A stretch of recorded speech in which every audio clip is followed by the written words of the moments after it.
Everyone, my name is Julia Vandemark, and I am a mental health counselor at Access Counseling Services, and I am part of the school-based team here at Access. Today we will be going over borderline personality disorder and how that affects social emotional learning in the schools.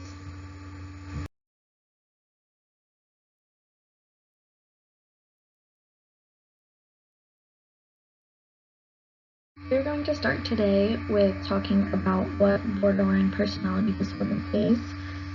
So according to the DSM-5, borderline personality disorder, or BPD, is a pervasive pattern of instability of interpersonal relationships, self-image, and affects, and a marked impulsivity as indicated by 5 of the criteria listed there. So I won't read all of these off, but just a brief overview.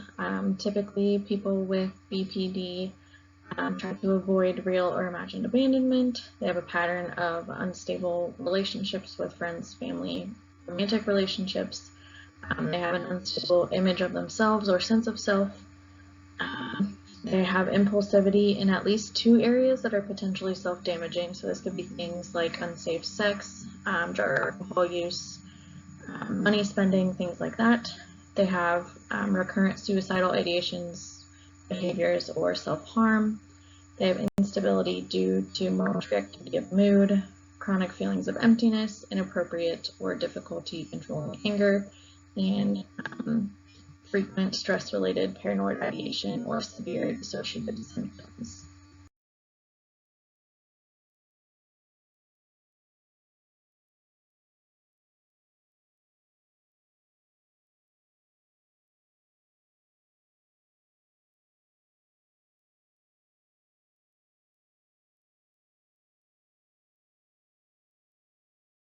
What would BPD look like in the classroom?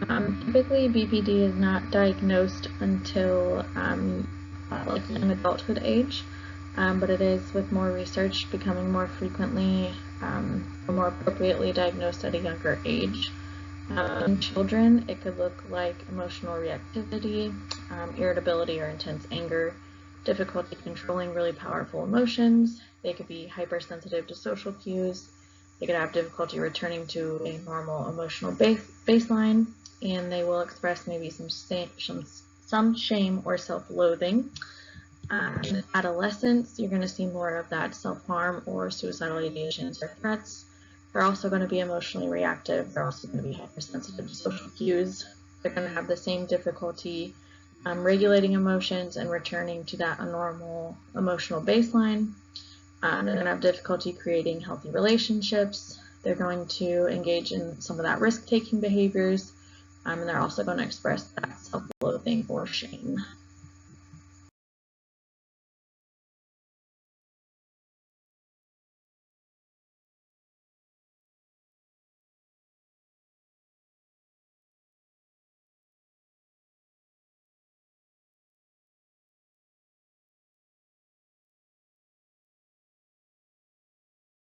Borderline personality disorder in children and adolescents can obviously have a large impact on their social emotional learning.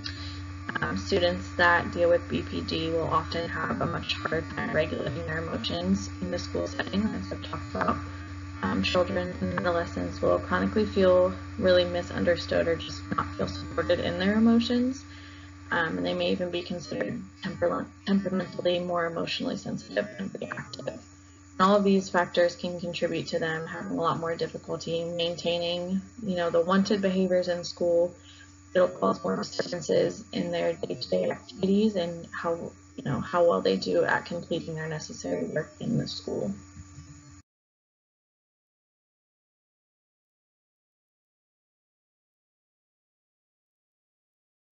First 2 interventions we are going to go over are for the elementary aged kiddos.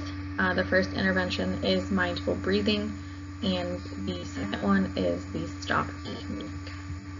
There are many different ways that you can teach mindful breathing. There are a lot of different options. A couple of my favorites I have listed here. The first is bubble breathing. So you have the child imagine that they're blowing bubbles as they breathe in and out. This says 10 times. You can do it as many as you need. You can also use real bubbles if you have them, or if you're in a space where you can do that. Shape breathing is to have the child draw a shape of their choosing. Could be anything, a star, square, heart, circle, spiral, whatever. But have them breathe in and out slowly as they trace that shape with their finger. On the next slide, which I'll show, there's some examples of how to do that. Apple pie breathing is you have the child just imagine that there's a piece of apple pie in front of them. If they prefer, say, brownies or something like that, you can make it whatever they want, but just pretend that they're slowly breathing in and out to get the smell of that. And then marching band breathing is to have the child imagine that their breath is a marching band and have them breathe in and out to the count of 4. You can also have them say march in place or clap to keep the beat of what they're doing and breathing. Like I was saying, here are some examples of the shape breathing specifically. There's different shapes that you can do. You can have the kid choose whichever one they want, and you don't have to do it exactly like this. This just helps maybe if they have to count specifically how long to breathe in and out or how long to hold it for.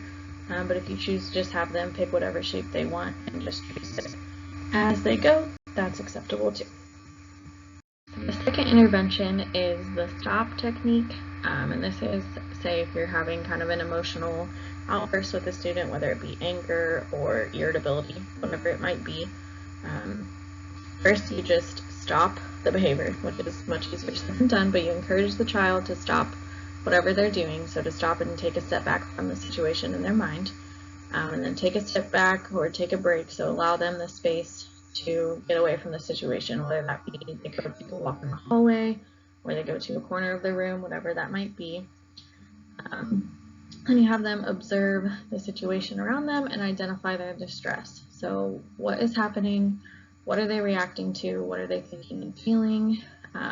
What thoughts are they having that are, contributing to their distress? And then once they've been able to calm themselves down, you proceed mindfully. So you re-engage in what they're supposed to be doing. Do it in a mindful way and in a calm manner. We also have 2 middle school aged interventions. The first one is an iceberg, and the second one is called Dear Man. It is a communication technique.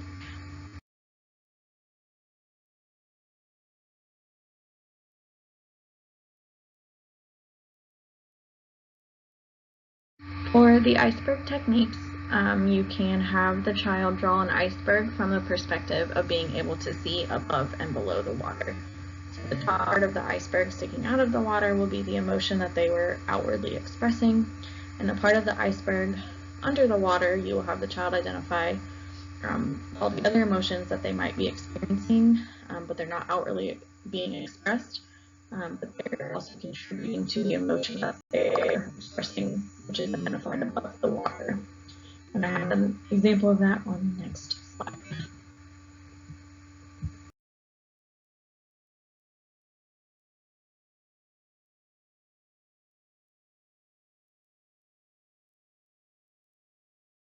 As you can see here, this iceberg, they used angry as their emotion.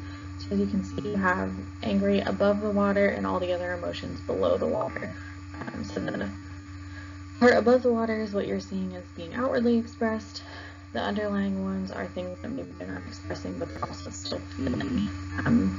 This example is angry, but you could do it with any other emotion as well: stress, frustration, irritability, anything that people with BPD might also be experiencing. You could even do a self-image one. So above the water would be how other people see them. Below the water would be how they see themselves. So the Dear Man communication technique is just to encourage healthy relationships with their peers or family members, whatever it might be. People with BPD often struggle with these relationships, so the earlier on that you kind of implement these healthy communication styles, that's really beneficial. First, you encourage them to describe or use clear and concrete terms of what they're trying to talk about. They express themselves using I statements. They can be more assertive in communication, so instead of saying I don't know or maybe, again, they're clear about what they're trying to say. Just reinforce, so use rewards with others for positive outcomes. This could be as simple as just saying thank you when they're given, what they're trying to achieve for. Being mindful of the objective of the interaction, so don't get caught up in disagreements and keep the focus on what you're trying to, accomplish through the communication. Another way is to appear confident, so be mindful of the tone that you're using, the posture, the body language, and the eye contact that you use.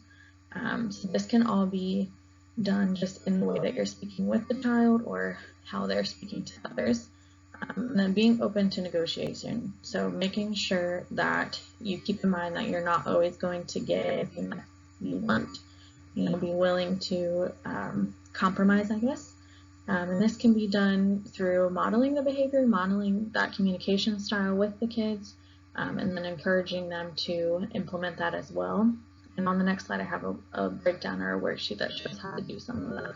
This worksheet just kind of breaks it down a little bit more, shows you some examples of what each one of them would look like in conversation. This is something that you can in the classroom or a kid can keep with them just as reminders of how to communicate more effectively. Two high school interventions that we're going to go through is the WISE mind and a behavior chain analysis.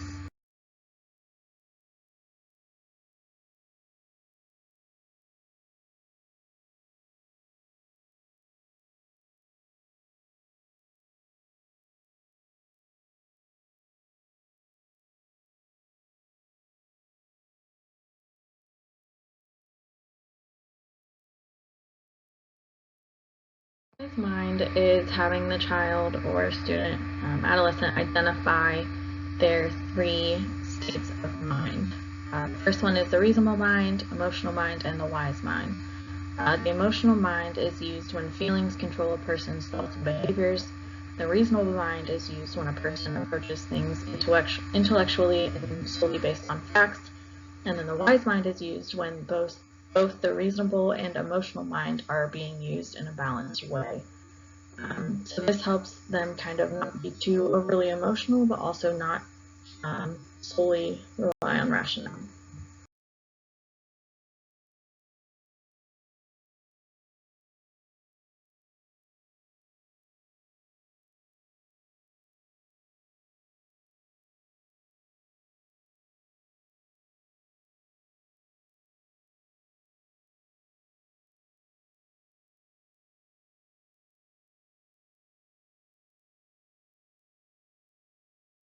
I was saying on the previous slide, you want to find that fine balance of your rational and emotional mind, or reasonable emotional mind. And you can have the kid create a Venn diagram like this one, but just come up with ways to compromise whatever the stressful situation may be, but allow them to find that balance and work through that problem mindfully.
The last intervention is a behavior chain analysis, and just looking at the words and it makes a lot of sense. But if you go to the next slide, there's a worksheet example of how to do all of this.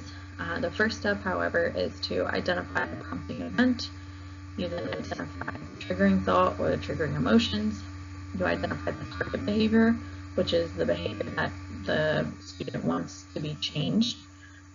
You then identify the short-term relief and possible change from the possible change behavior. You talk about long-term consequences if the behavior goes unchanged. And it's also important to identify vulnerability factors and possible solutions and preventative strategies. So I'll go through the worksheet on the next slide, so hopefully it makes more sense.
I was saying on the previous slide, you identify the prompting event, which here is the example is interpersonal conflict, meaning maybe the student had a fight with a peer or is in a disagreement with their parent, whatever that might look like. So then you have them identify the triggering thought, which in this case was the person doesn't like me, and the triggering emotion was self-hatred. So the target behavior here, or the thing that they want to change, is their frantic efforts to reconcile differences. So maybe when they have that fight with their friend, they work really hard to overcome that and maybe start engaging in people-pleasing behaviors or things like that. So then they can identify the short-term relief, which here is the need to express my feelings in a happy format. So in changing that target behavior, we don't have the student suppress those emotions and they don't allow themselves to be a doormat for their friend. So the long-term consequences then, if that behavior goes unchanged, is they may feel guilt, shame, isolation, rejection, or abandonment, or maybe they feel that they are unworthy of love.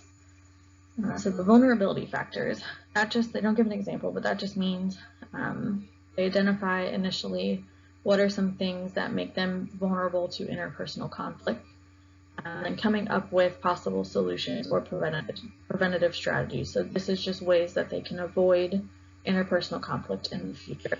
And again, some more solutions to repair the current relationship that they're in conflict with. Okay, thank you guys so much for listening. I appreciate you taking the time to listen through all of this. And if you have any questions or comments, please feel free to reach me at the email they provided. Thanks again.